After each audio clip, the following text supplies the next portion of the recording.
गांव के बीचों बीच एक बड़ा सा घर था जहां सावित्री देवी अपने बेटे रोहन के साथ रहती थीं।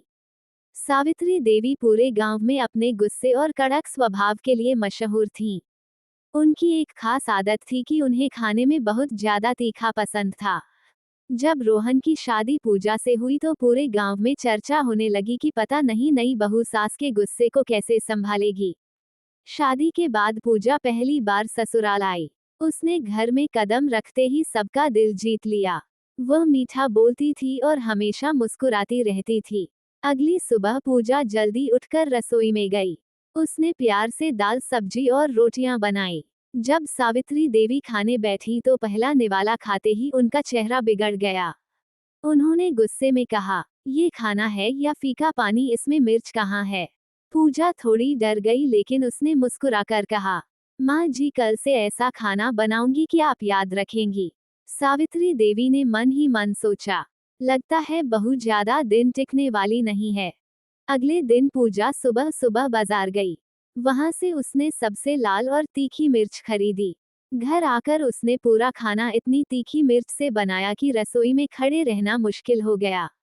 पड़ोस वाली कमला चाची छींकते हुए बोली, अरे बहू खाना बना रही है या मिर्च का बम? दोपहर में सावित्री देवी बड़े गर्व से खाने बैठी। उन्होंने पहला निवाला खाया और खुशी से बोली, वाह आज तो मजा आ गया। लेकिन कुछ ही देर बाद उनकी आंखों से पानी निकलने लगा। चेहरा लाल हो गया और वे जल्दी जल्दी पानी पीने लगी। रोहन अपनी हंसी रोक नहीं पा रहा था। पूजा मासूम बनकर बोली, माँ जी आपने ही तो कहा था ज्यादा तीखा चाहिए। सावित्री देवी समझ गईं कि बहू ने उनकी बात को बहुत गंभीरता से ले लिया है। कुछ दिनों बाद गांव में बड़ी दावत रखी गई। सावित्री देवी ने सबके सामने कहा, मेरी बहू सबसे स्वादिष्ट और तीखा खाना बनाती है। पूरे गांव के लोग पूजा के हाथ का खाना खाने आए। लेकिन इस बार पूजा ने एक नई चाल चली। उसने कुछ खाने तीखे बनाए और कुछ हल्के। बच्चों के लिए अलग खाना बनाया और बूढ़ों के लिए अलग। जब लोगों ने खाना खाया तो सब उसकी तारीफ करने लगे। सब बोले, इतनी समझदार बहू पूरे गांव में नहीं है। ये सुनकर सावित्री देवी चुप हो गईं। उन्हें पहली बार एहसास हुआ कि सिर्फ तीखा खाना बनाना ही बड़ी बात नहीं होती। उस रात सावित्री देवी पूजा के पास आईं। उन्होंने धीरे से कहा, बहू असली स्वाद सिर्फ मिर्च में नहीं प्यार और समझदारी में होता है। पूजा मुस्कुराई और बोली, माँ जी घर तभी खुश रहता है जब सबके स्वाद का ध्यान रखा जाए। उस दिन के बाद सावित्री देवी का स्वभाव बदलने लगा। वे अब छोटी छोटी बातों पर गुस्सा नहीं करती थीं। पूजा भी उन्हें अपनी माँ की तरह मानने लगी। धीरे धीरे दोनों की जोड़ी पूरे गांव में मशहूर हो गई। लोग कहते थे, पहले इस घर में सिर्फ मिर्च का तीखापन था लेकिन अब रिश्तों की मिठास भी आ गई।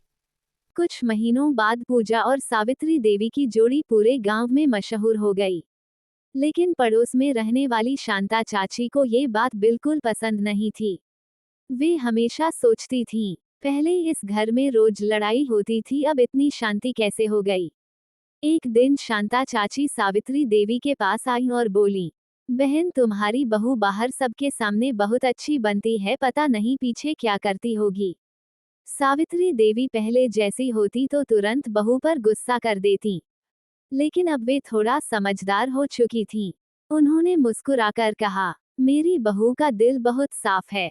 शांता चाची को ये सुनकर और जलन होने लगी। गांव में मेले का आयोजन हुआ। इस बार खाना बनाने की प्रतियोगिता रखी गई।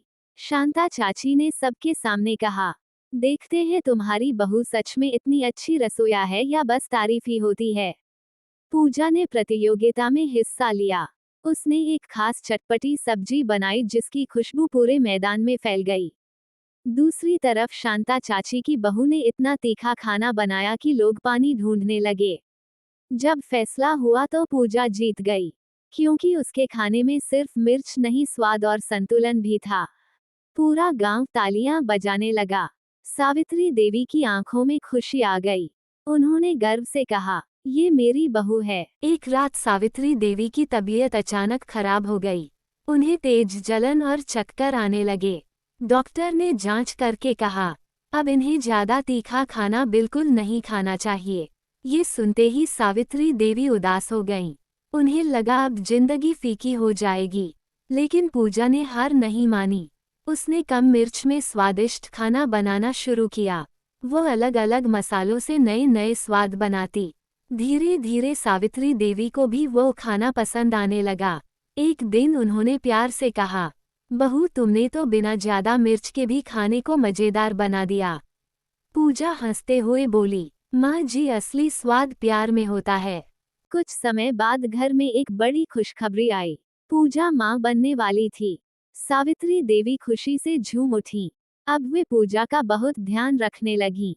जो सास पहले हर बात पर डांटती थी अब वही कहती, बहू आराम कर लो, काम मैं कर लूंगी। रोहन ये सब देखकर मुस्कुराता रहता।